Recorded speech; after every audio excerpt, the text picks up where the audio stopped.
Hello once again, everybody, and thank you for joining me here on this Monday, December 24th edition of Bang the Book Radio. My name is Adam Burke, your host for the next hour or so, and I'm joined today by Kyle Hunter of HunterSportsPicks.com. Kyle, how's it going today, man? It's going well, man. Busy time of the year, but good to talk some bowl season and a little bit of college hoops. Yeah, we're going to do a real casual thing here today. In fact, I'm sitting on my couch in front of the TV drinking a beer, so we're going to do this real casual here today. We just wanted to make sure that we got something out for the holiday period here. Didn't want to go 2 days without an edition of Bang the Book Radio. And also, too, we haven't talked too much about these Wednesday bowl games, so we'll do that on today's show. But, Kyle, before we do that, we just saw another round of bowl games here on Saturday and a few weeknight games last week. Anything standing out to you here about the bowl season so far? Well, I mean, we know that the MAC is still terrible in bowl games. I mean, they've had some situations where they should have won, obviously, being able to fade the MAC going forward. I don't even know if there's any more MAC teams left to go. But, MAC is still weak in bowl season. You've got a weak Pac-12, and I think the Pac-12 is just going to be faded in the games going forward by the marketplace. To me, not any huge shocking results. I mean, Army, I'm kicking myself. I told you, I'm really kicking myself for not playing Army there. Definitely had a lean to them, and obviously Houston didn't care to be there. And if you're ever going to talk about a game that, fits the motivational, who wants to be there and who doesn't, that'd be a great example. Yeah, I mean, we talked about it, and in fact, I talked about this on the AM radio spot I did on Friday. The host was asking me, hey, Houston's got extra time to prep for the option. And I said, extra time is great as long as you're going to use it and focus on prepping for the option. Obviously, Houston didn't really do too much of that. And also, too, injuries on the defensive line. And keep that in mind here for these bowl games that, one injury or one guy sitting out for the draft, maybe not a big deal. When you get cluster injuries or, clusters of guys sitting out for the draft like Houston had on the defensive line, I mean, that had a huge impact on that game right from the start. And Army you got to give Army credit. I mean, they hung 70 points in that game as an option team because they just kept going and going and going. There was no let up there. And, I mean, I think that kind of speaks to just overall, in general, the motivation level of the service academies when they are in the bowl games. Yeah, you're going to get a maximum effort from them. And, there's the question of the other team. So I guess you could say that kind of simplifies the handicap a little bit because what you're going to get from one side, figure out what you're going to get from the other side. The other game that I think kind of stands out was Memphis and Wake Forest. I was fortunate enough to have the Wake Forest in that one. I thought I might get another bad beat there the way that game was about to end with Memphis. But, Memphis was outgained pretty badly in that game. And to me, that Wake Forest team without their best wide receiver in that game still wins by 3 points. Memphis not that good of a team. They played in a weak conference. And, I think that's something that people will think about before they bet that LSU and UCF game, for example. I think one that also stands out a little bit is the Troy win over Buffalo. I think Troy was helped quite a bit by having that home field advantage in that game. Yeah, these are all important things to keep in mind, especially because we're going to see some adjustments based on conference as we go forward here, how some of these conferences look. And, as you mentioned, the MAC, a very good fade again this year. No more MAC teams in action, but, people will remember that for next year. And, people will remember going forward how the Mountain West has fared, how the ACC has fared, and then maybe it'll factor into their handicaps for some of these bowl games. So speaking of the Mountain West and the ACC, let's go ahead and start with them. Down in the Cotton Bowl in Dallas, this is the First Responder Bowl, was the Heart of Dallas Bowl last year. Early kickoff Wednesday afternoon, so for those that have to go back to work after the Christmas holiday here, at least you'll have a nice distraction in that game. All Boston College money here so far, Kyle, going down from 3.5 to 2, pretty much market wide. Yeah, it looks like definitely some sharp money here on Boston College. The bets are 49% on them, but the money's about 65% on Boston College. So certainly a sharp move. And as we talked about before, the public's not going to bet this really early. So if you see that line move at this point, it's a sharp move. So it's pretty easy to tell that. The other thing I'd point out here is the total has moved up, 2.5 points. So 57% of the bets on the over, 91% of the money on the over. This is a game where I think it's hard to have a strong opinion in this game. I kind of would lean toward the Boston College side, but I hate that I can't get 3 at this point. So I think the Boise State's defense has been much weaker than I expected them to be this year. I expected Boise State's defense to be the strength of their team, and really Boise State's defense was holding them back most of the year this year. They ended up doing decent against the run, which is certainly important in this game since Boston College wants to run as much as they can. But Boise State's given up a lot of big plays in the passing game. Boston College is really pushing the tempo. They're 12th in tempo in the country. Both of these teams have done really good in turnover margin and sack margin this year. I feel like these two teams are pretty evenly matched. So to me, it's hard to find a huge amount of value here. I would say my leans here would be Boston College and the over, but that's somewhat because of seeing the Sharps taking that side, and that's kind of what my gut feel was. So I don't have anything really strong, so I'm curious to get your take here too. Yeah, I wouldn't say I have anything strong on this game necessarily, but I do think that I think the spot is a little bit better for Boston College. This is a team that came into this season with high expectations. They were power rated a lot higher for other people than they were for me. I wasn't sure I really wanted to buy into the hype completely, and early on they looked pretty good. Offensively they were humming on all cylinders. They were doing a great job moving the football both on the ground and through the air. And then it just kind of all fell apart as some injuries came into play and things of that sort. So if Boston College is healthier here for the bowl game, and at least based on the line move, that would certainly appear to be the case, I do think they end up being the right side here. For Boise State, they got to 10 wins. They lost the Mountain West Championship game. This isn't really a premier Power 5 team, so I'm not sure how invested and how excited Boise State is here. I think for Boston College, it's important to get to 8 wins. It's important to end on a high note. I think they're one of those more motivated, under-the-radar types of teams here in the bowl season. So while you can't get 3 anymore, I think a beer money bet on the money line is a decent idea. Yeah, I think that makes sense. And keep an eye on the weather for this game as well. It looks like it's in Cotton Bowl Stadium. Right now the weather looks like it could be dicey, 18, 20 miles per hour wind. So definitely keep an eye on that because that could change things some. I would say that, Boston College would be a team that I would lean toward too. I would definitely want to make sure that A.J. Dillon's going to play. Listed as probable now. I assume he's going to play, but it wouldn't be totally stunning if he sat out a game like this. So, I think that's something to keep an eye on as well. All right, let's go to the Quick Lane Bowl up in Detroit, Michigan on the fast track at Ford Field. Minnesota, Georgia Tech. A lot going on with this game that everybody already knows about. Line up from 4 to 5.5. Paul Johnson's last game. Minnesota's got 6 suspended players that we don't know who they are yet. Obviously Minnesota facing the option. And, yes, extra time helps if you take the time to focus. Minnesota should be a little bit more focused than Houston here. But what do you think about this one in the Motor City? Yeah, I couldn't take Minnesota here. The only thing I could take on the side would be Georgia Tech. If you look at Minnesota's weakness on defense, it's stopping the run. They're 118th out of 130 teams in the country, 5.22 yards per play or yards per carry allowed. They're giving up a lot of big running plays. I think Georgia Tech could get those runs in chunks here quite a bit. Georgia Tech has been pretty good at taking care of the football, and they're a team that to me should be really motivated for this game. You get the last game for Paul Johnson, and then you get a Minnesota team that we don't, like you said, we don't know who's going to be sitting out here for them. But let's be honest, I think that Minnesota probably overachieved a little bit, especially with their injuries they had this year. I think the question for Minnesota is going to be, how does P.J. Fleck do with this team in the next couple years? We knew they couldn't be great right when he first came here, but how's he going to do recruiting-wise, and are they going to jump into that upper tier of that side of the division of the Big Ten? I don't think this Minnesota team is all that talented. I think that they play very hard for P.J. Fleck. I think that Georgia Tech has the better team, and they appear to be the team that should have the motivational edge here. Now, you could say that the fast track isn't necessarily, as much of a boost for the triple option as what it could be in a different spot. But, does Minnesota really have an explosive offense? I wouldn't say that. Minnesota struggled in the red zone so far this year.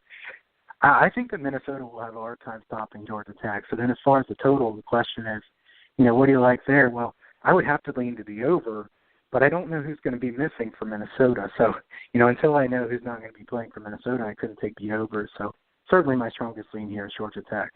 Well, and again, that one of the trends that we talked about on the show last week, talking about teams that come into the bowl season coming off of a win to get to 6-6 and get to a bowl game.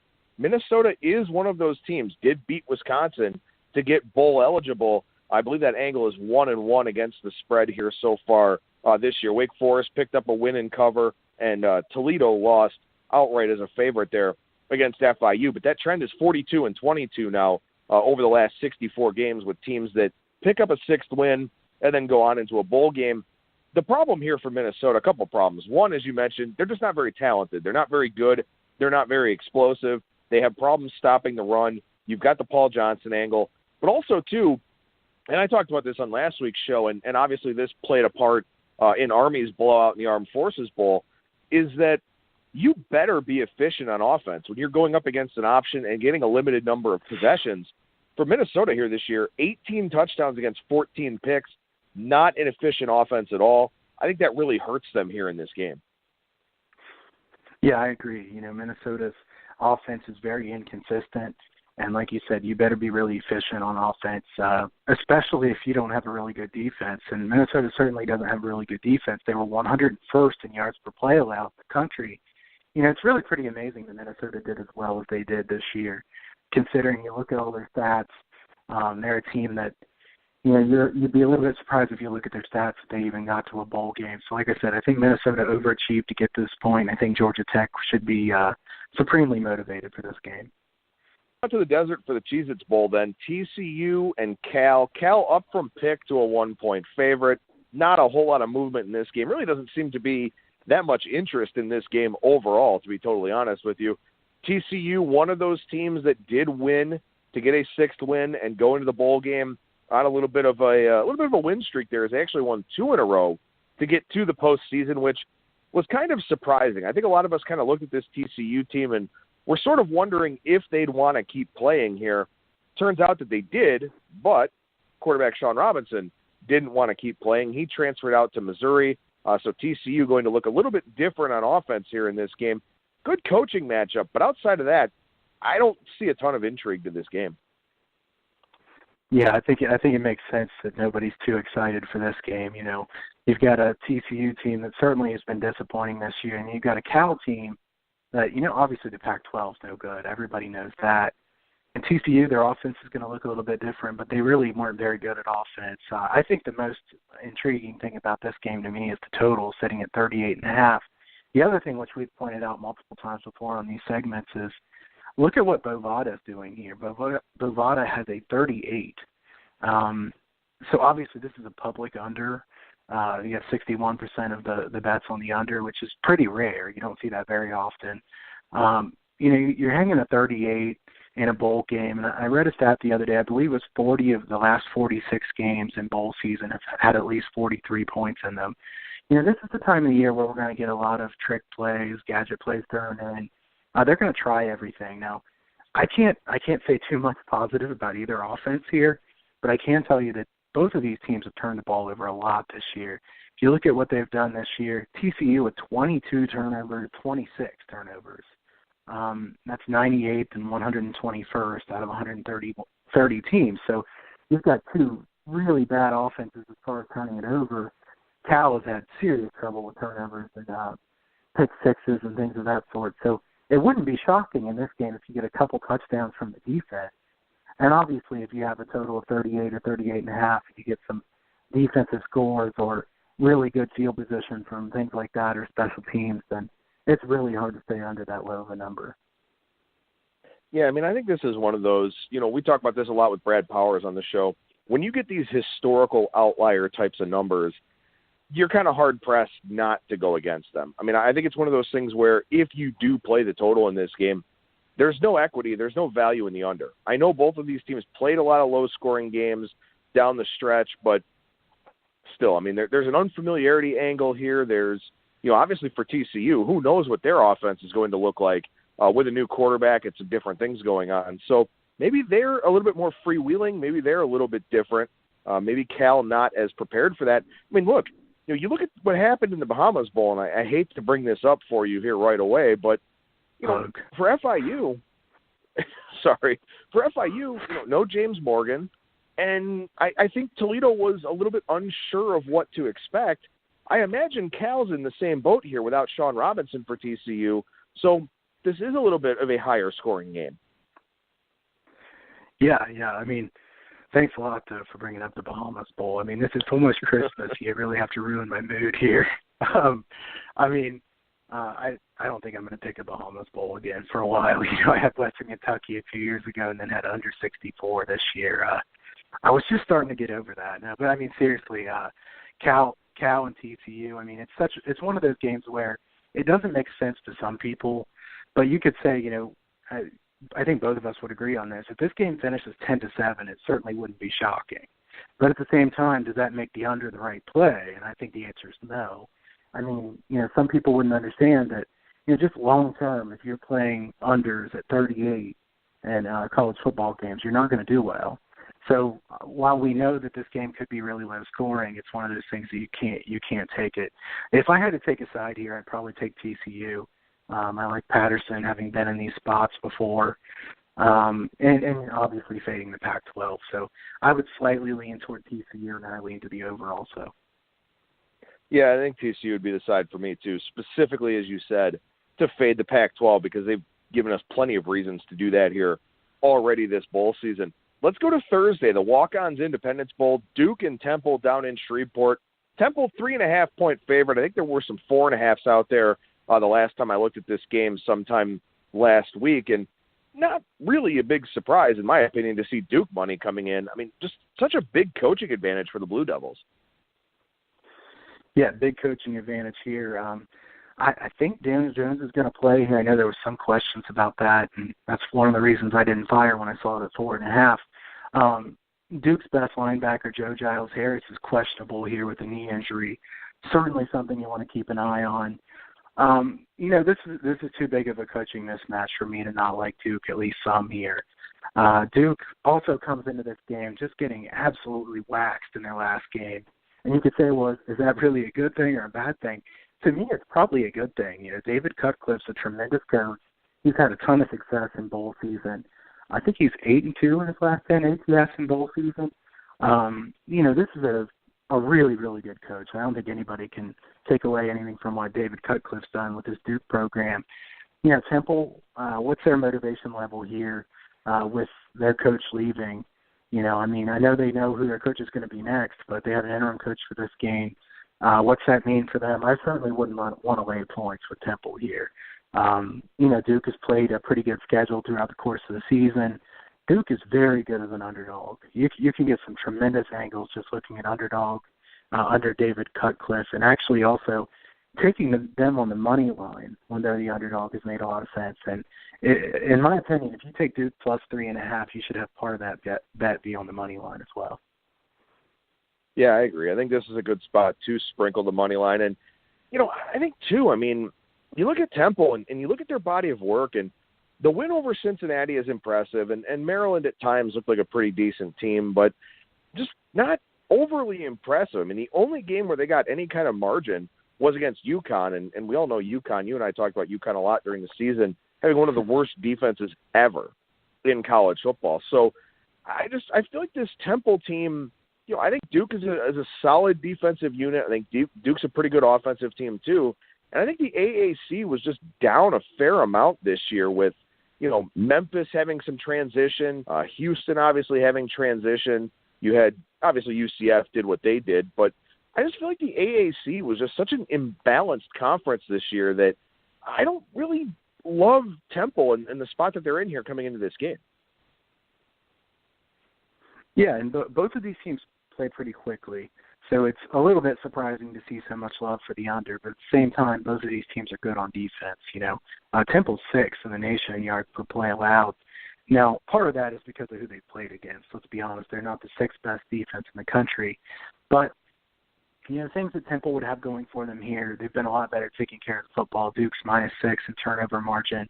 They're also -6 in sack margin. Temple is plus 18 in sack margin. So Duke's offensive line is their biggest question mark to me. The other thing I'll say is a cautionary note about Duke. Duke is getting 63% of the bets so far. I know we talked about it a lot.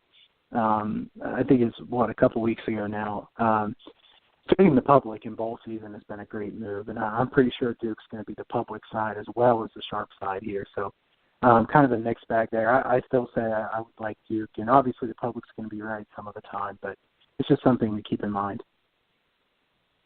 Yeah, it is. It's always important. You want to make sure you're checking on those percentages. And, the interesting thing about Duke being so bad from a turnover margin standpoint, they actually had a 26-7 touchdown interception ratio. So Quentin Harris even came in and was 7-0 touchdown interception ratio with Daniel Jones out. So, for Duke here, I mean, maybe there's a little bit of positive regression coming for them in this bowl game. And again, the big coaching advantage, something I'm definitely keeping in mind. Let's go out to the Bronx, Miami and Wisconsin. Alex Hornibrook not going to play for Wisconsin here. They're a 3-point underdog against Miami in Yankee Stadium for the Pinstripe Bowl. And this is a game that, again, I feel like I don't really have a ton of interest in. Okay, so I have a little bit of a stronger take on this game compared to some of the others. I would say, I'm sitting here looking at the board, and I'm wondering why everybody loves Wisconsin so much. I mean, what has Wisconsin done this year to make people just want to bet them like crazy? 80% of the bets so far on Wisconsin, 83% of the money on Wisconsin. It looks like this line's going to go down some more. You should get, if you're taking Miami, you should be able to get a -3 flat or maybe even a +100.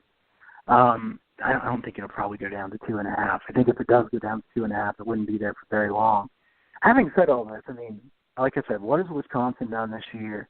And then the other question is how much of a drop-off is it from Hornibrook down to Cohn? If you look at the stats, what did they do under Cohn this year? First of all, he has not thrown the ball downfield at all. I mean, he's been dinking and dunking like crazy.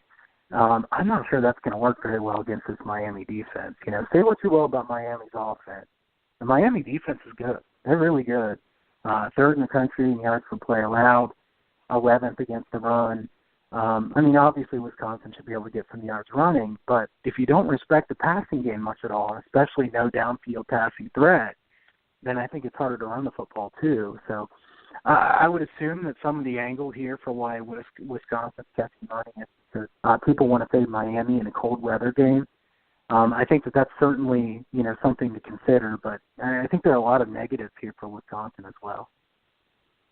I think so too, and weather doesn't look like it's going to be a factor in this game. Temperature is in the 40s with some sunshine, so yeah, it'll be cold for Miami, but they won't have to deal with wind, at least not as we're looking at the forecast now.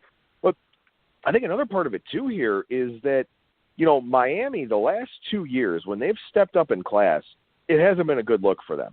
And you talk about them last year starting 10-0, losing 3 straight to finish out the season.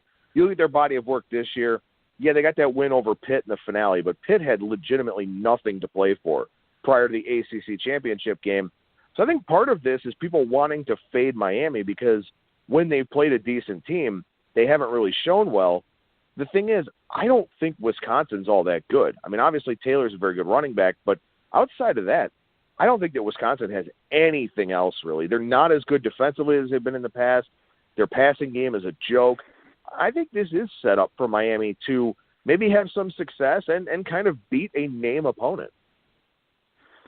Yeah, I mean, this is a rematch of last year. So, who should be the more motivated team? You would think the team that won last year would be kind of like, we played this team last year. What's exciting about this?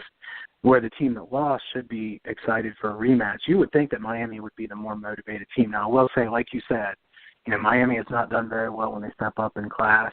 And I know that's something that's, kind of been after Mark Richt throughout his whole career, is that he's lost quite a few big games. Now, this isn't a huge game. I mean, it's a bowl game, but it's not exactly where either of these teams wanted to be. Like you said there, Wisconsin's defense is much worse than it's been in the past. This is a defense that's usually in the top 6 or 8 in the country in yards per play allowed. This year, 54th. So, yeah, I like Miami here. All right, let's go to the Texas Bowl. Vanderbilt, Baylor. Obviously, Baylor, a little bit of a home field advantage, much closer to home.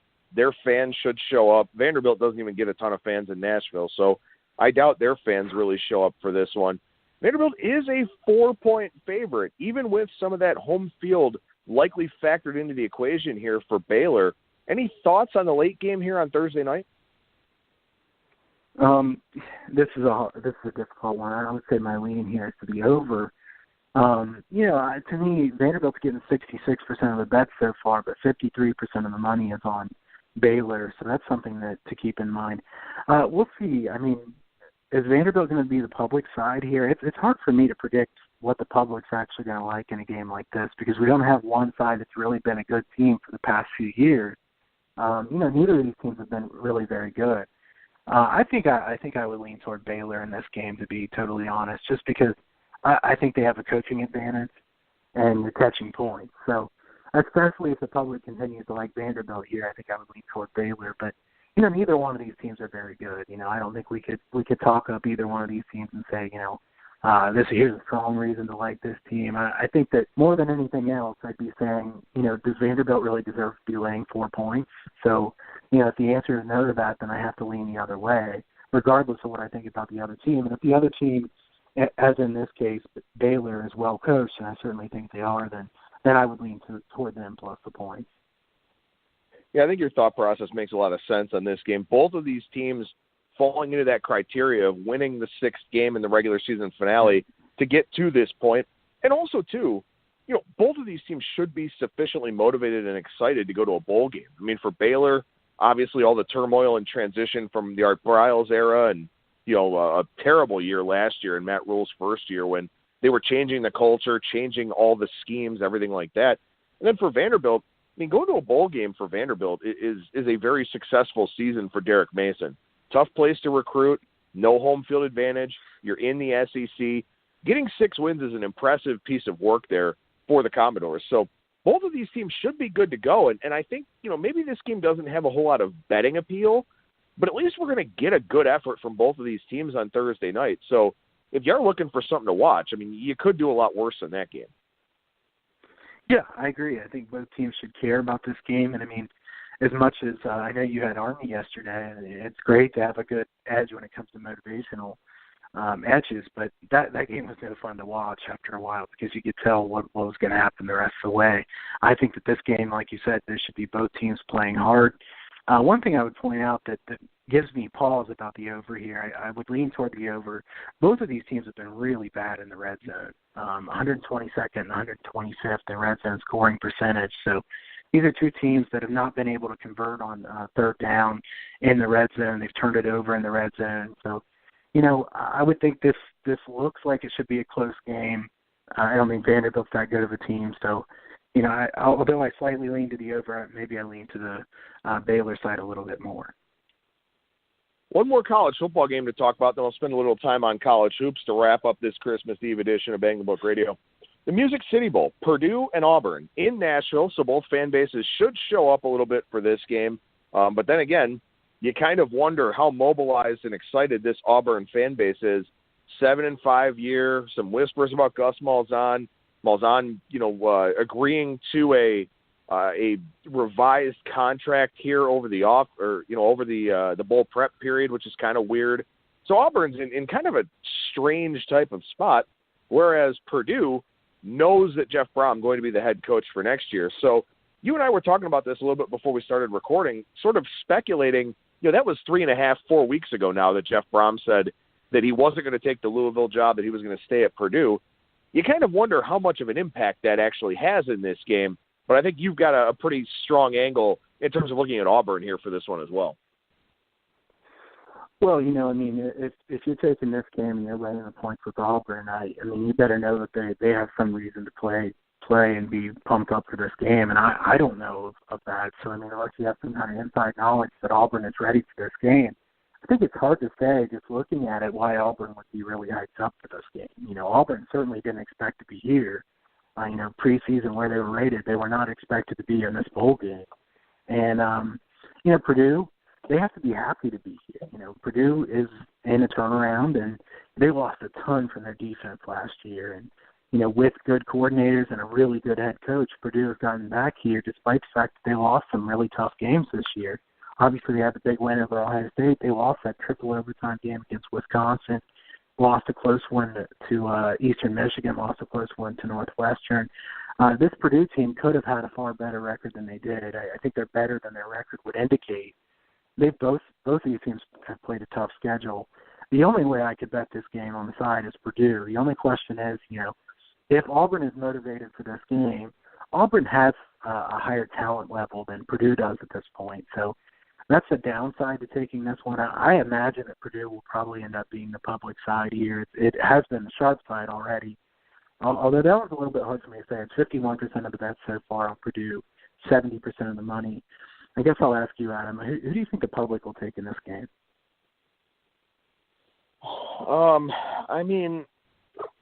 I think it's really hard for the public to separate from that SEC bias that's still out there. And so True. I think that Auburn probably winds up being the team. And also, too, you are talking about a Purdue team that went 6-6.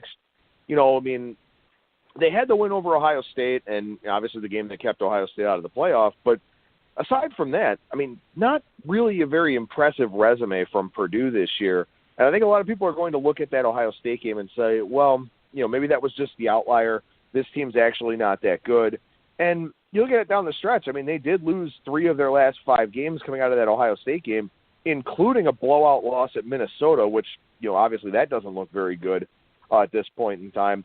But I think for Purdue here, I think there's some hidden value in them in this game because last year they played Indiana in a bowl elimination game, lost.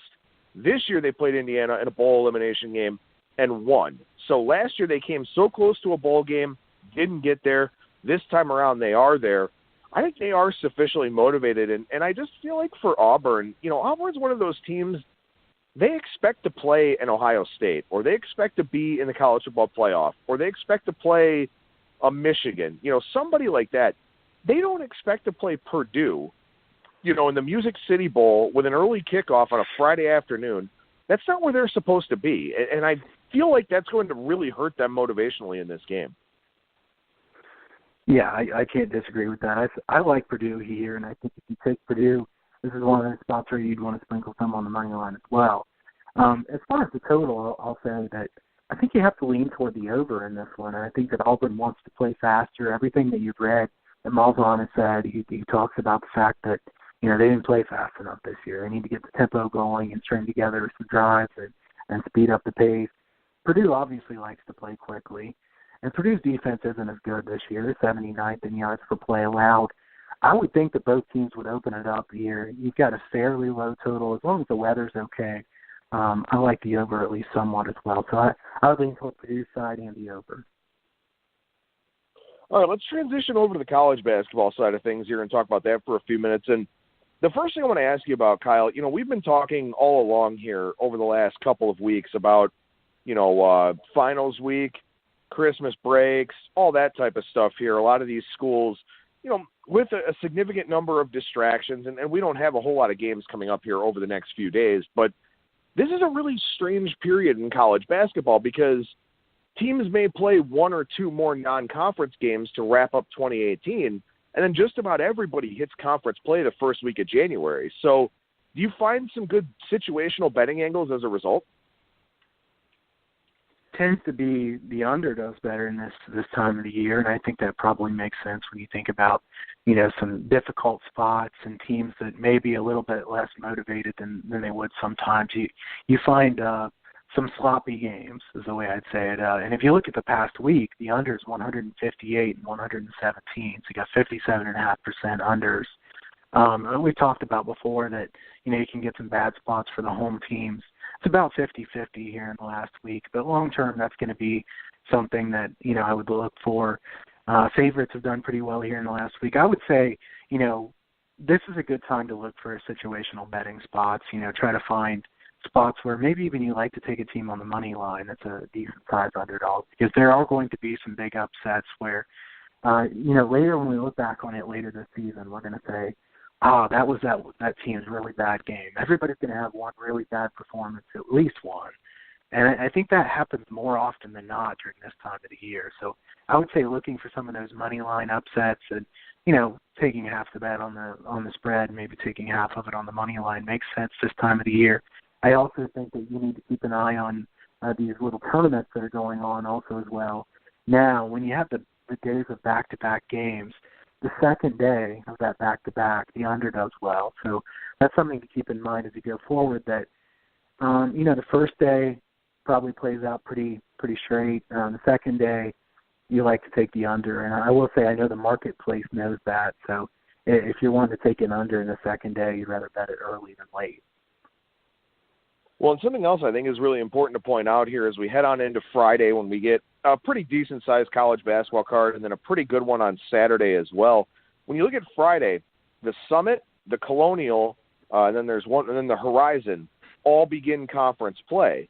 So this is a very important time of year to be looking at the strength of schedule metrics, whichever one you prefer, because as these teams get into conference play, you're going to have some teams that have really, really bad records, but they've played a much better schedule than an opponent who has a good record and has played a bunch of scrubs. So you definitely want to keep that in mind here with conference play starting up for some of these smaller conferences Friday, Saturday, Sunday, and then obviously in next week.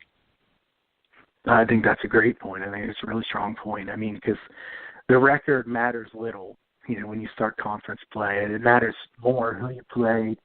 If you're ready for this conference that's much weaker than the teams that you've been playing against, and say you've played some close games against good teams, you could get some really good spots from teams with really poor records. And I don't think the public thinks that way, So that's one of those tips that you get by listening to this show is don't look at, Team X is 2-10 this year because let's see, who did they play, and who are they playing now? Because a lot of teams do schedule up this time of the year, and we've talked about before some of these teams that put some crazy schedules together, Long Beach State, Texas Southern, teams like that. Then once they get in the conference, they're either the favorite or they're one of the best teams in the conference, and it takes the marketplace a little while to figure that out because they're busy looking at the fact that those teams have not been very good so far this year because they've been losing to the likes of, Louisville and Michigan State or whoever it is then that they've been playing. So, I think that's a really good point to watch going forward. Yeah, and keep in mind, too, there are a lot of teams that probably going to be road weary at this point in time. Some teams that are maybe playing a first home game for the first time in 3-4 weeks, something like that. We talked about some of those teams last week, teams that have been playing just grueling road travel schedules. Now maybe they're going to start to play some more home games as they, get accustomed to the comforts of home, get into conference play, all that type of stuff. But of course, hey, the kids are still on break. We're not that far removed from the holidays here, so home court advantage still cut down a fair amount, and that's important to keep in mind for the start of conference play because these games kind of increase in importance, but the fans still aren't fully there yet. Right. So it's a game that means more to the team, but it also means a lot to the road team, and the road team doesn't have as tough of an environment to play in. So I think that's a good point as well. I think that betting the beginning of conference play is unique in that everybody's motivated then. We know that. We don't talk about motivation in this sense like we would in say bowl season for college football. Everybody wants to win when you get to the beginning of conference play. It more boils down to who you played against, how good is your coach at getting you ready for this, and then, how much is the home court advantage versus what the marketplace is telling you home court advantage should be. So I think that those are all good things to keep in mind. Last thing I want to ask you about here, like I said, we've got the Colonial, the Horizon, the Summit, some of these real small conferences here. Are there any teams you can think of off the top of your head that, maybe really tested themselves in the non-conference and are probably going to fly in under the radar? Maybe that's a better question for, next week when you've got everything in front of you and all that. But are there any teams off the top of your head that you can think of that you'll be looking to play on as conference play starts? In those specific conferences or just anywhere? In any of them, especially the under the radar ones, because I know we really like to focus on those. Yeah, the team that we talked about there, I guess it was last week. I don't know. The weeks are kind of running together for me at this point. Crazy time of the year, obviously, but Monmouth, I don't think they've won a game yet unless they've won since I last looked. So Monmouth has really played a tough schedule. Once they get in the MAAC play, they're going to be much better than this looks right now. They're 0-12 this year. I think this is a team that could win half their games in the conference, and it wouldn't be too stunning. But is the betting market going to think that? Probably not. MAAC is a really weak conference. You get a team like Iona from the same conference, for example. They're 2-8. Iona is much better than that. I mean, they're not as good as they've been in past years, but Iona's played a pretty tough schedule. You look at, Providence, VCU, Ohio, Yale. Not a great schedule, but much better than the teams they're going to play in the MAAC. Looking outside of that, I think a team like Mercer has played a tough schedule in the SoCon. Once they get to SoCon play, they're not going to be playing North Carolina State. They're not going to be playing Florida. They're not going to be playing even a team like UAB or Georgia State. Most of the SoCon's pretty weak. Now, obviously, you have some better teams, Wofford and Furman and teams like that. But overall, SoCon's a pretty weak conference. So, off the top of my head, those are a couple that I could find right away. I think there's one more team I'll throw out there, and this is a team that did lose a lot from last year. I mean, they lost a significant amount. I'm fully willing to admit that. But Middle Tennessee State here, Kermit Davis moves on to Ole Miss, and Ole Miss just trucked them in the last game. And, for Middle Tennessee, I mean, they lost a lot. But you got to keep in mind here, too, that their underclassmen were still Kermit Davis recruits. So this is a team that still should have some kind of talent. And according to KenPom, they've played the second hardest schedule in the country. They're 3-9 straight up here. You got to think when they get into some sort of comparable level of competition, that's a team that should be on the rise. Yeah, the reason I laughed right away when you said that is I had my mouse right over Middle Tennessee on KenPom.com right as you said that. Pretty funny. I mean, out of all the teams that we were both thinking about the same team at the same time. Middle Tennessee has played a really, really tough schedule. I will say I don't think Middle Tennessee is that good. I don't think they'll do that well overall this year, and this is a really bad spot for their new coach, McDevitt. There was no way they could be nearly as good as last year. They lost a ton of their best players. Minutes continuity, they're 344th out of 351. So this is a new team. Having said that, like you said, they've been getting beat up badly in the non-conference slate. They're going to play at least some closer games in the conference, and you should be able to catch quite a few points with them. So I think that's another good look. All right, so let's take a look. We like to talk about regression candidates here on the show, and we got a negative regression candidate and a positive regression candidate here for people to keep in mind. And again, this may be something that also plays into the schedule narratives that we're talking about. So who's the team that you have in line for some negative regression? Yeah, it's Northern Illinois in the offense, on the offensive side. They're fourth in the country in effective field goal percentage. 2 years ago, they were 323rd. Last year, 226th. And look at who they've played so far this year. They've played one good team, Butler. Nobody else they've played is in the top 130 on KenPom.com. This is an offense that is clearly better than they have been, but there's no way they're going to keep scoring points and being this efficient at the rate that they have so far. So I would say there's two things I would like to look at for Northern Illinois games here going forward. I think their totals are going to be too high, so I would like to take unders because they play very slowly. This is a team that's in the bottom 100 in tempo in the country. Now, they're not very good at defense, but everybody knows that. So when you get a 155 total or something like that, it's hard to get to that when you're playing as slow as they are. So I would lean toward the unders, and I would also look to go against them because once they start playing the teams that are just ahead of them on the schedule, let's be honest, everybody in their next, 15 games, just about everybody is better than what they've played so far this year outside of Butler. So Northern Illinois is going to be going down pretty quickly when it comes to offensive efficiency. Well, Northern Illinois also a team here that has struggled when they've gone on the road. And keep in mind, when you get into conference play, and we'll talk about this a lot, probably starting on next week's show, and I know this is something we talk about a lot with Rolf Michaels on the show, the way that these road games are grouped. Northern Illinois, the westernmost team in the MAC. So when they go out on the road, it is a little bit of a hike for them. And a lot of times those games are going to be grouped together. They do play a couple standalone games, road games here in January, one at Kent State, one at Akron.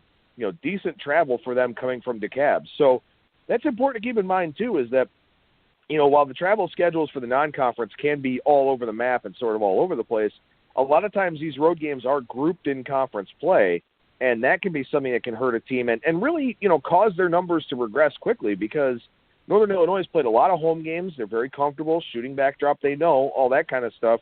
They haven't been as good on the road, and I would certainly expect that trend to continue. Yeah, I would too, definitely. I think that, you know, they're going to have some tough road spots, and they're not going to keep making shots at the rate that they have been. You've got a team here that is improved from a few years ago, certainly. You know, this is a team that they used to be a bottom feeder. They were 5-25 in 2013. Montgomery's done a good job with this team, but they're not going to keep going the way that they have been. I wouldn't expect them to do very well in the MAC even. You know, the MAC is not a great conference. They're better in basketball, though, than they are in football. There's no doubt about that. You know, you've got some pretty good teams here. Buffalo, certainly a good team. Toledo's always a pretty good team. Ball State's much better than they used to be. You know, Akron's had some good teams as well. And Kent State's not a bad team either. So, you know, MAC is pretty bad in football. They're quite a bit better in college basketball than they are in football. All right, so we hit a negative regression team. Let's hit on a positive regression team here. Who's on your radar in that department? Yeah, Illinois State, they were effective field goal percentage defense. They were 5th 2 years ago. They were 70th last year, and they're 208th so far this year. This is an Illinois State team that, you know, if you watch them play, you can tell that they put in a lot of effort on the defensive end. And I think that will continue. I mean, they have the same coach that they had a couple of years ago. Obviously, they lost some talent from those teams. But you still got Malik Yarbrough, a good defensive player. You got Phil Fain, who's thought of as a pretty good shot blocker in the middle. So I don't see any reason why Illinois State should be a lot worse on the defensive end. And I would think that, you know, moving forward, you have an Illinois State team that's going to be playing, I guess, their next game is a conference game on January 2nd. So they have a little bit of a break here for a while. But I would say Illinois State, when you look at them going forward, maybe a good team to back. Also a good team that I'd look to see if there's some undervalue because Missouri Valley Conference, you know, we've talked about this many times in the past. This is not a conference where you get up and down the floor and, you know, first team to 90 wins. That's not going to happen in this conference hardly ever. So, you know, Illinois State does play fairly quickly, but I think their defense is quite a bit better than it looks so far this year. All right, we like to hit on a couple of games here on the show, and like I said, over the next few days, not really a whole lot going on. Pretty interesting in-state rivalry game to start us off on Saturday, Davidson and North Carolina. That'd be a big game for Davidson there, certainly getting a shot at one of those quote-unquote big brother types of teams. But a couple of games that we do want to talk about here, and, you know, Saturday, Kentucky and Louisville, big-time game there. But you're looking at Butler and Florida here as a game that can maybe tell you a lot about these two teams going forward. Yeah, I think that this is a great game to figure out a lot about both of these teams. You know, Butler playing in a Big East that's really pretty good. You know, we've talked about the last couple of years the Big East has been very good. I don't think they're as good this year as they have been in the past. You know, Xavier's certainly not as good as they have been. Seton Hall's not as good as they have been. So the Big East is not as good as they were the last couple of years, but Butler is going to be a good team. You know, this is a Butler team that's in the top 25 in minutes continuity. So you've got a veteran team in Butler, I think a good coach in Jordan, a really good offense, 25th on offensive efficiency when it comes to points per possession. But Florida's really good on defense. They're 8th in the country in points per possession allowed. Mike White has been really good for this team. I think he's a tremendous coach, still undervalued by many people. Florida's offense isn't great, though, and Butler is better on offense. Florida's better on defense. I'm curious to see what wins out in a game like this. And, you know, both of these teams, Florida has played the 50th toughest schedule so far this year. Butler has played the 131st. So Florida has the advantage there. If you look at Butler, played one road game so far this year. That was at St. Louis, and they lost 64-52. St. Louis is a pretty talented team. You know, may have the most talent of any team in the A-10. I don't know that necessarily means they'll win the A-10, but they may have the most talent. You got Florida, a team that has a pretty good home court advantage. It won't be as good in a spot like this as what it would when all the students are there. But, you know, Butler hasn't proven that they can win on the road. They've only played one game on the road. It's also interesting that these two teams have already played each other. So there's a lot of interesting things going on in this game. Butler beat Florida 61-54 on neutral court. I think it was in the Bahamas. Yeah, it was in the Bahamas. And, you know, what's that mean is I think this sets up for a better spot for Florida here. How much is Florida going to be laying? Maybe 4.5, 5 points. I think if it's shorter than that, then Florida would be a good look. You have to think that Florida has the edge as far as wanting the rematch based on a poor shooting game in that first game. And the other thing I noticed about that first game is it was played at a really, really slow tempo. So both teams play relatively slowly. I would think that this will be another low-scoring game. If you could get a total, say, in the 129, 130 range, first of all, if you see a total like this, I try to say this every time because I've been asked this a few times, but, what's going to happen with a total that starts at 126 or 127? Almost every time it's going to get that up. So if you see this one open at 126 and you like the under, go ahead and wait, and I'll probably go up to 128 or 9. I am curious here. I know that obviously you've got some family things going on here. I know that you're traveling. Are you going to be able to do the college basketball situational spots piece this week, or is it just with the holidays, just no time for it? Yeah, I think I'll do it. There probably won't be as many spots as what there normally were, just because there's less games. But yeah, I plan on doing it. All right, no, I was just curious because I was looking up and down the card for Saturday, and there are a few interesting ones. I mean, you got the University of Wisconsin satellite schools that are playing, Green Bay and Milwaukee. You got Buffalo taking on Canisius. That's a game where Canisius obviously feels overshadowed there in the city of Buffalo, but right. Canisius.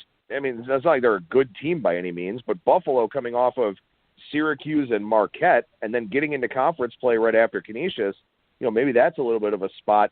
Again, there are some spots here, and like the Butler-Florida game we just talked about, I mean, that's not a short trip for Butler. I mean, that's a significant trip to go down there to Gainesville. So, sometimes those things that kind of shake you out of your comfort zone a little bit, can be a really big deal here at this time of the year. Yeah, absolutely. I mean, I think, to be honest with you, the situational spots article will probably just be a bunch of Saturday games. I mean, because if you look down the list of Saturday games, there are quite a few interesting ones. BYU is also playing at Mississippi State. Obviously, a long travel there. And then you've got Belmont playing against Purdue. What can Belmont do? Can they beat another one of these top teams like they did against UCLA? Now, UCLA is not very good, and we know the Pac-12 is terrible, but I think a game like that's pretty interesting as well. Yeah, you got Brown playing all the way out at San Diego State, too, so that's another one a long way from home there. And, time change, and I mean, just so many different things here in college basketball with this last round of non-conference games. One more game we want to touch on here for this week, and I like this one. I like that you brought this game up. I think this is one that you're not going to hear about on a whole lot of other shows. As we go to Sunday here, talk about Lipscomb taking on Clemson. A lot going on here in this game. Yeah, this one's really interesting. Lipscomb has been really, really good this year. I know that some of the guys that I talk with that are pretty good college basketball minds really think that Casey Alexander is a tremendous coach. And I think he's proving that at this point. This is a team that plays in the A-Sun, Lipscomb. And a team from the A-Sun went and won at SMU, won at TCU, nearly beat Louisville. And then they obviously lost twice to Belmont in very close games. But we know Belmont's a very good team as well. And then what did they do last game? They blew out Vermont 91-66. That Vermont team's a good team. So I think Vermont was in a tough spot there. And as I looked at it afterwards, I was disappointed in myself for not playing Lipscomb in that game. Vermont coming off a double overtime win at home, and then pretty quick turnaround goes and plays at Lipscomb. Definitely was a bad spot for Vermont there. It's still interesting to see after the fact, okay, that's the type of spot that I need to look for. Lipscomb, at this point, though, the question is Clemson going to overlook a team like this? I would think that there's less chance that they'll overlook a team like this now that they've won those type of games. Having said that, how good is Clemson and how good is Lipscomb? I mean, is Lipscomb really that much worse than Clemson? I don't think the answer is yes there. I mean, because you look at the schedule they've played so far this year, Lipscomb has clearly played the tougher schedule. It's not even close. So how many points are we going to get with Lipscomb in this game? Probably 5.5, 6 points. I'll lean to Lipscomb here with plus the points.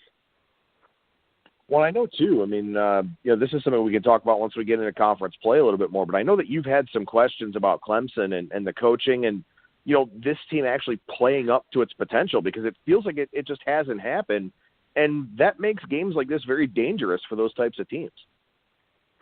Yeah, definitely. I mean, I think Clemson's a team that always shows potential, and they can pull that upset, but their consistency is not very good. And, Lipscomb, to me, Have they had a bad game yet? I mean, they lost by 4 points to Belmont, lost by 2 to Belmont, lost by 4 at Louisville.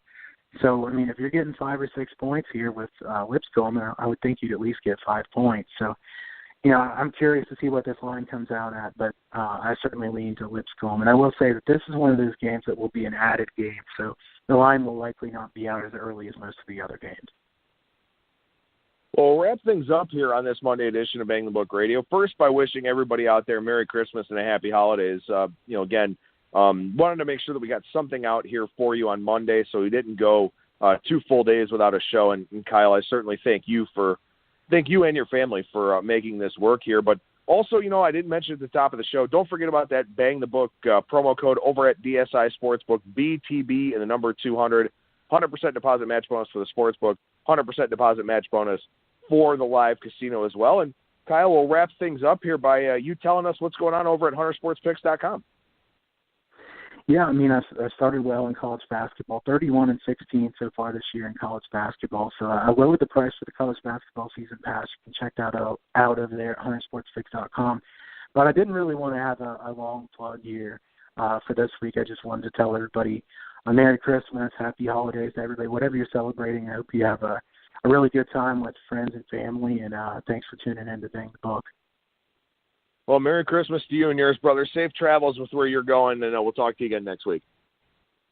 Hey, same to you. Thanks, man.